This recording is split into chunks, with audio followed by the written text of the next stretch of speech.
Good morning friends. अपनी पिछली video में मैंने कनाडा की सर्दियों की बात की थी और मैंने ये बताने की कोशिश की थी कि हम सर्दियों को यहाँ पर कैसे आसानी से बिता सकते हैं। उसमें मैंने योगा और प्राणायाम के लिए सजेशन दिया था। तो उसके बाद अब मैं जो दूसरा पॉइंट कहना चाहती हूँ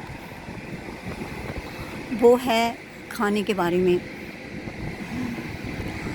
अगर हम ठीक तरह का खाना खाते हैं, अगर हमारे खाने की नेचर ठीक है, खाने की तासीर जिसको कहते हैं, अगर वो ठीक है तो शायद हम सर्दी या गर्मी कोई भी मौसम हो उसको हम आसानी से बिता सकते हैं। बहुत सी चीज़ें ऐसी होती हैं खाने में जिनकी तासीर गर्म होती है, जैसे कि गुड़, जैसे कि तिल, जैसे कि बेसन और फ्रूट्स में भी काफ़ी सारी चीज़ें हैं जैसे कि चीकू या फिर डेट्स यानी कि खजूर। अगर हम आयुर्वेद को पढ़ेंगे तो हम देखेंगे कि उसमें बहुत सी ऐसी चीज़ें सुजेस्ट की हुई होंगी जो कि हमें सर्दियों में खानी चाहिए। हमारा आयुर्वेद प्रिवेंटिव ट्रीटमेंट करता है, यानी कि बीमारियां होने ही नहीं देता। आयुर्वेद में प्रिवेंटिव ट्रीटमेंट भी है और अगर बीमारी हो जाती है तो उसके बाद उसको ठीक कैसे करना है ये भी है। लेकिन prevention is always better than cure, जैसे कि एक बड़ी अच्छी कहावत है। तो मेरा विचार है कि अगर हम ठीक तरह का खाना खाते हैं तो शायद हम बहुत से रोगों से भी बच सकते हैं और सर्दी और गर्मी दोनों मौसम को कंपैरेटिवली आसानी से बिता सकते हैं। खाने से हमारी अपनी बॉडी का टेम्परेचर अंदर से कंपैरेटिवली वार्म हो जाता है और उससे हमारी बॉडी के अंदर हीट जनरेट होती है, जिससे कि हमें बाहर की सर्दी होते हुए भी वो सर्दी थोड़ी सी कम लगने लग जाती है। अभी कनाडा में गर्मी का मौसम ख़त्म हो चुका है, फॉल शुरू हो चुका है और अक्टूबर में यहाँ पर पेड़ों के रंग बदल जाते हैं। आप देख रहे हैं कि यहाँ पर मल्टी कलर्ड ट्रीज़ हैं। अभी मैं लाइब्रेरी, यहाँ पे नॉर्थ यॉर्क में लाइब्रेरी है, वहाँ विज़िट कर रही थी। उसके आसपास ही मैंने देखा कि बहुत ही सुंदर कलर्स के पेड़ यहाँ पर थे। उन पेड़ों की यादें मैं अपने साथ रखना चाहती हूँ और आप लोगों के साथ भी शेयर करना चाहती हूँ, इसीलिए मैंने यहाँ पर ही वीडियो बनानी शुरू की। तो जैसे कि मैं बात कर रही थी कि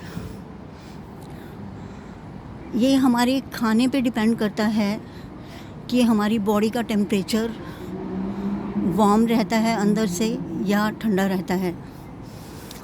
वार्म यानी कि गरम खाने का मतलब ये नहीं है कि हम गरम मतलब गैस पे गरम किया हुआ या हीट पे गरम किया हुआ या फायर पे गरम किया हुआ खाना खाएं।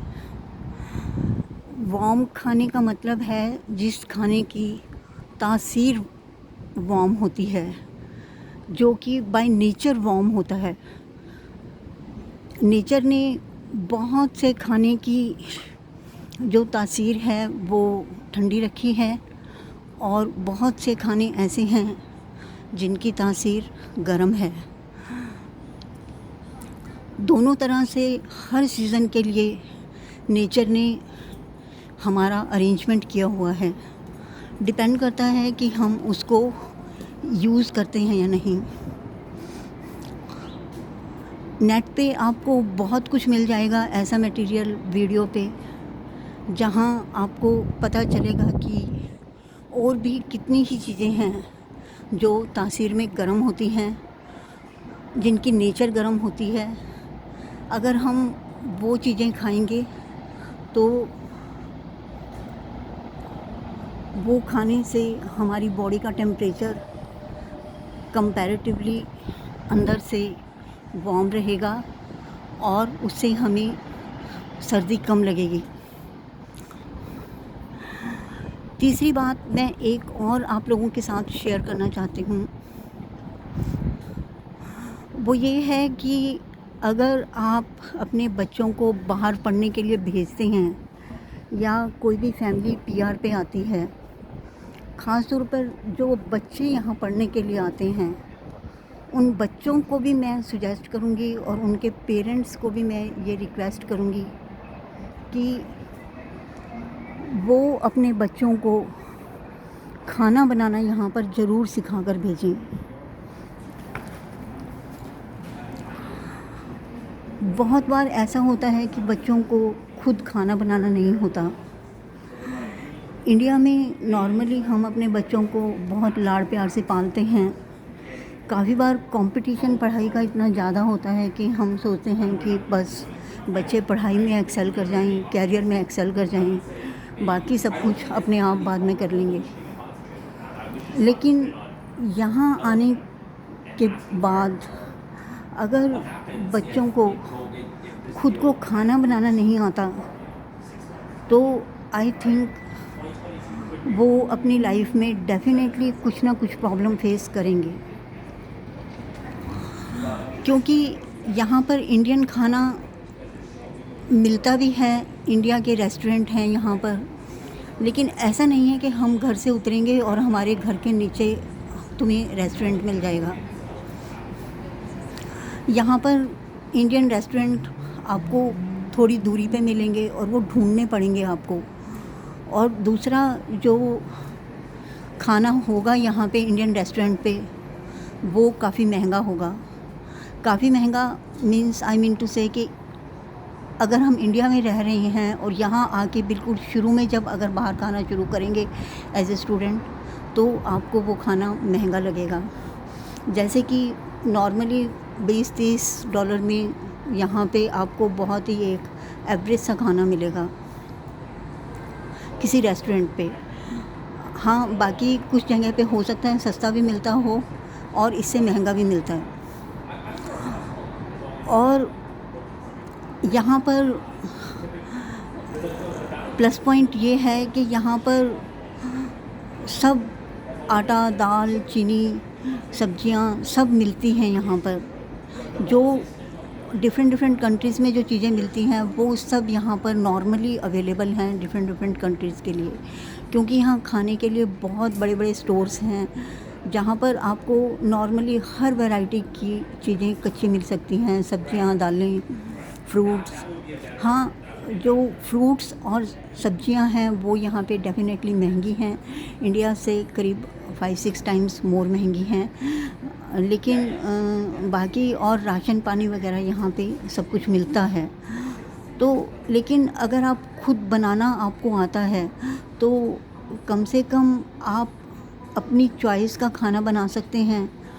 और जैसे कि मैंने तासीर की बात की थी कि जिन चीज़ों की तासीर गर्म है आप वो खाना बना सकते हैं, जैसे कि बेसन की रोटी या मेथी की सब्ज़ी। यहाँ मेथी भी यहाँ आराम से मिल जाती है, और जो भी गुड़ वगैरह या तिल वगैरह सब यहाँ पे मिलता है। तो अगर आपको खुद खाना बनाना आता है और खाना बनाने का अगर आप शौक़ या हॉबी भी डेवलप यहाँ आने के बाद भी कर लेते हैं, तो आई थिंक ये आपको सर्दियों के अंदर काफ़ी हेल्प कर सकता है, क्योंकि आप सर्दियों में खाना खाने के लिए बाहर जाना ही अपने आप में यहाँ पर थोड़ी प्रॉब्लम हो सकती है। अगर आप टीटीसी से जाएंगे तब भी आपको चलना पड़ेगा। अगर आप गाड़ी मेंटेन कर रहे हैं तो गाड़ी की भी अपनी प्रॉब्लम है, उसमें टायर्स एक्सचेंज करना, गाड़ी को मेंटेन करना, वो भी अपने आप में यहाँ पर एक बहुत बड़ा काम है। और ड्राइविंग लाइसेंस बनवाना, शुरू में जब स्टूडेंट आते हैं तो थोड़ा सा ये काम उनके लिए भी एक्स्ट्रा हो जाता है। तो मैं आप लोगों को ये सजेस्ट करूँगी कि जो सर्दियों का मौसम है जिसमें आप बाहर नहीं जाते, वो एक बहुत अच्छा टाइम हो सकता है सभी स्टूडेंट्स के लिए कुकिंग सीखने का। अगर आप हफ्ते में 1 या 2 डिशेस बनाना भी सीख लेते हैं तो वो आपको इतना ज़्यादा हेल्प करेगा कि आप सोच नहीं सकते। एक तो आपका टाइम ठीक से यूज़ हो जाएगा, आपकी एक हॉबी डेवलप हो जाएगी, और दूसरा आपको न्यूट्रिशियस खाना मिलेगा। आपको यहाँ पर आकर डेली बर्गर और पिज़्ज़ा नहीं खाने पड़ेंगे, और तीसरा आपकी हेल्थ भी ठीक रहेगी। जैसे कि मैंने बात की थी कि अगर आप यहाँ पे एक बार अगर बीमार हो गए तो मैं कोई ऐसी स्केरी पिक्चर नहीं देना चाहती, लेकिन अगर आप सीरियस बीमार हो गए तो यहाँ का कनाडा का हेल्थ सिस्टम ऐसा है कि यहाँ पे अगर आप किसी स्पेशलिस्ट को दिखाना चाहते हैं तो आपको रेफ़रल लेना पड़ता है पहले डॉक्टर से। पहले डॉक्टर रेफ़र करेगा किसी स्पेशलिस्ट को, आप तभी किसी स्पेशलिस्ट को दिखा सकते हैं। ऐसा नहीं है जैसे हमारे इंडिया में होता है कि आप किसी भी स्पेशलिस्ट के पास फ़ीस दे के डायरेक्ट जा सकते हो। ऐसा यहाँ नहीं है। और यहाँ पर जो शॉप्स हैं, जो मेडिसिन्स की शॉप्स हैं, वो भी नॉर्मली यहाँ पर आपको ऐसे ही मेडिसिन्स नहीं देंगे जब तक कि डॉक्टर उनको प्रिस्क्राइब ना करे। तो उसके लिए आपको डॉक्टर की प्रिस्क्रिप्शन चाहिए। तो ये बहुत ज़रूरी है कि आप अपनी हेल्थ यहाँ मेंटेन करके रखें। और मुझे ऐसे लगता है कि अगर हम ठीक तरह का खाना खाएंगे तो ठीक खाना खाने से हमारी हेल्थ कंपैरेटिवली बहुत अच्छी रहेगी और बीमार होने के चांसेस बहुत ही कम रहेंगे। Of course exceptions are always there, कई बार ध्यान रखते रखते भी कोई बीमार हो सकता है, लेकिन हम उसको मिनिमाइज़ ज़रूर कर सकते हैं और प्रिवेंटिव मेथड्स अडॉप्ट करके अपना टाइम भी सर्दियों का यूज़ कर सकते हैं और एक अच्छी हॉबी डेवलप कर सकते हैं जो कि पूरी ज़िंदगी आपको काम आएगी, और कॉस्ट भी आपकी खाने की काफ़ी रिड्यूस हो जाएगी। अभी मैं यहाँ से गुज़र रही हूँ तो रास्ते में यहाँ पर एक स्टारबक्स का कॉफ़ी का शॉप है, आप देख रहे हैं बहुत से लोग यहाँ बैठे हुए हैं। लेकिन यहाँ पे अगर आप देखेंगे तो जो ये स्टारबक्स की सिर्फ कॉफ़ी ही है, ये भी आपको अगर आप देखेंगे तो $7-8 या एग्जैक्ट डिफरेंट प्राइजेज़ में हैं। मतलब $7 का मतलब हुआ इंडियन करेंसी में 400 रुपीज़ से भी ज़्यादा। तो हो सकता है एज ए स्टूडेंट आपको ये सब कुछ बहुत कुछ पिंच करने लग जाता है कि हम इतनी महंगी कॉफ़ी बाहर पी रहे हैं, जो कि हमें इंडिया में बहुत सस्ती मिल जाती है। तो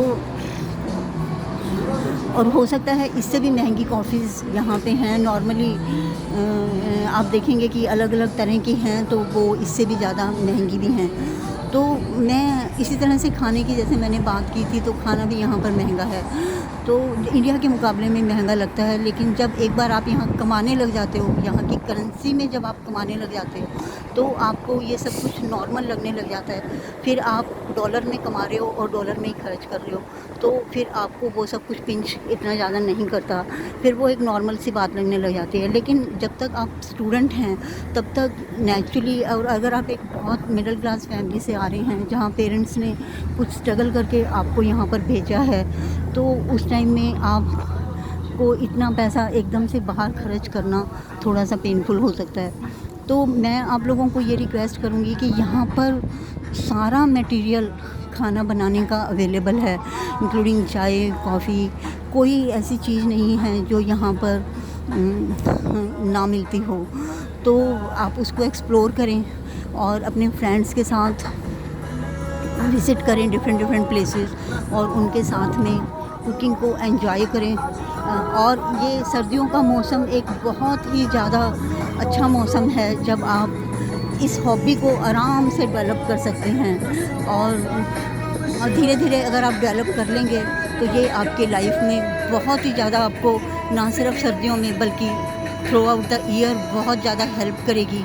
तो ये मैं आपको दूसरा सजेशन दे रही हूँ कि आप यहाँ पर खाली समय में सर्दियों में खाना बनाना सीखें, अच्छी डिशेस बनाएं, एंजॉय करें, अपने फ्रेंड्स के साथ शेयर करें, अपने फ्रेंड्स को देखें कि वो क्या बना रहे हैं, आप क्या बना रहे हैं, और एक दूसरे के साथ शेयर करें, एक दूसरे से लर्न करें। तो इससे आपकी यहाँ की सर्दियों की जो जर्नी है वो कंपैरेटिवली बहुत आसान हो जाएगी और आपको ये नहीं लगेगा कि हम कनाडा की सर्दी की वजह से वापस जा रहे हैं। So thank you very much. Video बहुत लंबी हो जाएगी। मेरी आप लोगों से एक ही रिक्वेस्ट है कि आप इस वीडियो को शेयर कीजिए। मैं टाइम निकाल के आप लोगों के साथ ये सब बातें शेयर कर रही हूँ। हालांकि मेरी कोई बहुत ज़्यादा ये हॉबी नहीं है कि मैं वीडियो बनाना या ऐसे, I am not a professional also. लेकिन जब मैंने ये सब बातें सुनी कि पिछले साल कितने ज़्यादा लोग यहाँ से कनाडा से वापस गए और उनका जो बहुत सारे रीज़न्स, मुझे 8-10 रीज़न्स पता चले जिसकी वजह से लोग यहाँ से वापस गए। और उनमें से एक रीज़न जो मुझे पता चला था वो ये था कि यहाँ से सर्दियों की वजह से लोग वापस जाते हैं कि यहाँ की सर्दी वो बर्दाश्त नहीं कर पाए।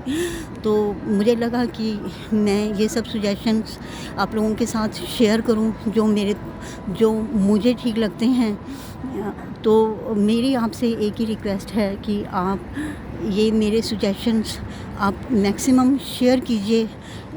जो हमारे बच्चे बाहर से यहाँ पे पढ़ने के लिए आए हैं या जो शुरू में जॉब कर रहे हैं यहाँ पर, तो उन लोगों के लिए काफ़ी आसान हो जाएगा यहाँ की सर्दी को बिताना। बच्चे बहुत छोटी एज के होते हैं, बहुत छोटे तो नहीं, खैर थोड़े बड़े, बिल्कुल छोटे भी नहीं होते। लेकिन जैसा कि मैंने कहा कि हमारे इंडिया में हम लोग बच्चों को नॉर्मली, अगर बच्चे पढ़ने में अच्छे हैं तो हमें लगता है कि बस बच्चे पढ़ाई में ही एक्सेल कर जाएं, इतना ही बहुत है। तो नॉर्मली खाने की तरफ हम लोग ध्यान ही नहीं देते कि बच्चा खाना बनाना भी सीख ले। तो अगर आप लोग ये सब बातें शेयर करेंगे तो पता नहीं किस बच्चे की कब हेल्प हो जाएगी। और अगर कोई हमारे फ्रेंड सर्कल और रिलेटिव्स में अगर कोई बाहर नहीं भी है आपकी व्हाट्सएप लिस्ट में या आपके कॉन्टैक्ट लिस्ट में, तब भी मेरी रिक्वेस्ट है कि आप अपनी कॉन्टैक्ट लिस्ट में ये सब बातें शेयर कीजिए, जिससे कि हो सकता है जो आपकी कॉन्टैक्ट लिस्ट में है उनके आगे कोई और रिलेटिव्स या फ्रेंड्स बाहर यहाँ आए हुए हैं और यहाँ की सर्दी से परेशान होकर वापस चले जाएं। और जबकि लाखों रुपया यहाँ पे आने में, कितना यहाँ पे एक बार स्टार्टिंग में स्ट्रगल होता है यहाँ पे आने के लिए, एडमिशन करवाना, फ़ी पे करना, सर्च करना और उसके बाद तैयारी करके यहाँ पर आना, ये सब कुछ अपने आप में एक बहुत ही ज़्यादा लंबा और कॉस्टली प्रोसीजर होता है। और जब यहाँ से अगर इतनी सी बात के लिए अगर कोई वापस जाएगा कि यहाँ सर्दी बहुत है, तो शायद, मुझे तो खैर बहुत दुख होता है ये बात सुनकर। तो मेरी आप लोगों से ये रिक्वेस्ट है कि आप मेरी वीडियोस को मैक्सिमम शेयर कीजिए, लाइक कीजिए और मेरे चैनल को सब्सक्राइब कीजिए। इसके बाद मैं और आपको आइडियाज़ दूँगी कि आप बिल्कुल नेचुरल तरीके से किस तरह से आप यहाँ की कनाडा की सर्दी को बिता सकते हैं और बिना कुछ खर्च किए। ज़्यादा आपको कुछ खर्च भी नहीं करना है रादर, बल्कि आपकी सेविंग ही हो रही है। जैसा कि मैंने बताया कि यहाँ खाना बहुत कॉस्टली है, शुरू में तो बहुत कॉस्टली लगता है, बाद में आदत पड़ जाती है। तो अगर खुद बनाएंगे तो बच्चों को सेविंग होगी पैसे की, तो और उनको अच्छा भी लगेगा, उनका हेल्थ भी ग्रो करेगा। तो वो बच्चों का आशीर्वाद और बच्चों की बेस्ट विशेस भी आपको मिलेंगी। तो और इंक्लूडिंग जो पीआर पे लोग आते हैं वो लोग भी, उन लोगों के लिए भी ये एक बहुत बड़ा सरप्राइज़ रहता है। कई लोग सितंबर अक्टूबर में आते हैं, नवंबर में आते हैं, दिसंबर में आते हैं, तो जब इन मंथ में आते हैं तो एकदम से आते ही उनको सबसे बड़ा ये सरप्राइज़ मिलता है कि यहाँ पर इतनी ज़्यादा सर्दी है। हालांकि उनको पता होता है, लेकिन एक्चुअल देखना और एक्चुअल सर्दी को बिताना और सिर्फ वीडियोस देखना या किसी से सुनना वो बात अलग होती है। तो जब यहाँ पर एक्चुअल वीडियो देखेंगे, जब वो एक्चुअल आकर यहाँ पर देखते हैं तो काफ़ी बार बर्दाश्त नहीं कर पाते और इस वजह से वापस जाते हैं। तो मुझे ये सुनकर बहुत पेन हुई थी। तो मैं आप लोगों से रिक्वेस्ट कर रही हूँ कि आप मैक्सिमम इस वीडियो को शेयर कीजिए, लाइक कीजिए और चैनल को सब्सक्राइब कीजिए, जिससे कि मैं आगे भी आपको और भी आइडियाज़ दूँगी। अभी मैं 2-3 आइडियाज़ आपको दे चुकी हूँ, जैसे कि आप योगा और प्राणायाम कीजिए, और दूसरा आप लोग अपनी प्रिवेंटिव हेल्थ मेथड को अडॉप्ट कीजिए कि जिससे कि आपकी हेल्थ ख़राब ही ना हो। खाना वो खाएं जिसकी तासीर गर्म होती है, और तीसरा यही कि आप खाना खुद घर पे बनाएं, जिससे कि आपको बाहर जाना भी नहीं पड़ेगा और आप लोग अच्छा खाना खा सकेंगे एक कम कीमत में। So thank you very much, और मेरी वीडियो देखने के लिए बहुत बहुत धन्यवाद। यहाँ बहुत अच्छा एक ये छोटा सा सुंदर सा पार्क है, जहाँ पर कि मुझे अच्छा लग रहा है कि इतने पक्षी भी यहाँ पर, कबूतर हैं और चिड़ियाँ भी हैं यहाँ पर, तो देखकर बड़ा अच्छा लग रहा है। आपको भी अच्छा लगा होगा। So thank you very much.